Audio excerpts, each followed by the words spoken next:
Chez le fondeur, on fond la pièce, mais aussi chez le fondeur, on la cisèle. C'est extrêmement important. Là aussi, il faut pas. On remonte aussi les abattis qui ont été coupés, c'est-à-dire les bras, les jambes qui quelquefois ont été coupés pour les nécessités du montage. Donc il ne s'agit pas de les remonter de travers.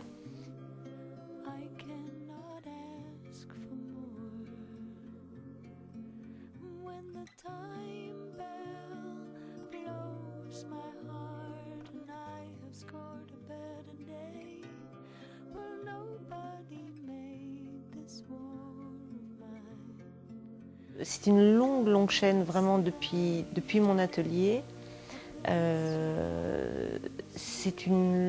Autant mon travail est solitaire, autant la pièce qui sort est sortie de plein de mains différentes, quoi. Enfin, c'est vraiment une longue chaîne, quoi. Ma terre étant le premier, ou même l'armature, si on va par là, l'armature étant placée en première position, puis ensuite, disons qu'il y a la création de la pièce. Et à partir de là, il y a une quantité d'intervenants, tous aussi importants les uns que les autres.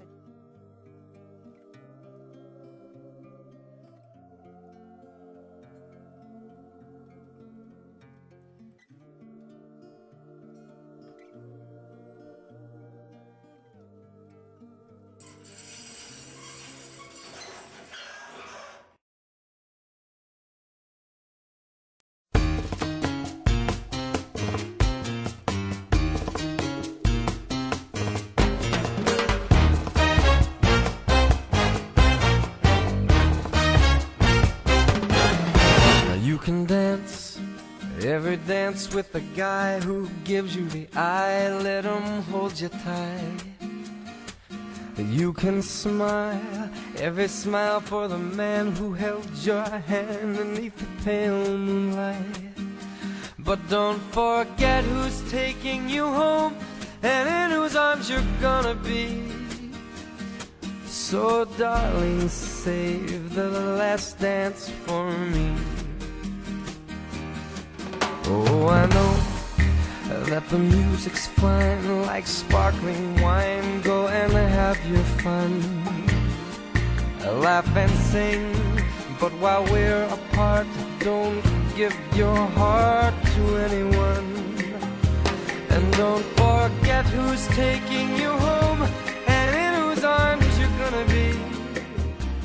Et arrive donc ce qui va donner la finition, c'est-à-dire la patine, la couleur, qui doit aussi, alors évidemment, convenir en premier au sculpteur, mais qui quelque part doit aussi correspondre à l'œuvre. Enfin, doit avoir il y a des œuvres qui vont pas mal se prêter à une couleur, tu vois, parce qu'elle est trop sophistiquée, trop ceci, trop cela, ou tout simplement parce que l'idée que tu te fais de l'œuvre, tu la vois plutôt comme ceci, ou plutôt de cette couleur, ou plutôt de celle-là. Et c'est au fondeur d'arriver à bien comprendre ta sculpture, à bien dégager le sens, pour qu'ensemble on puisse aussi dégager une couleur.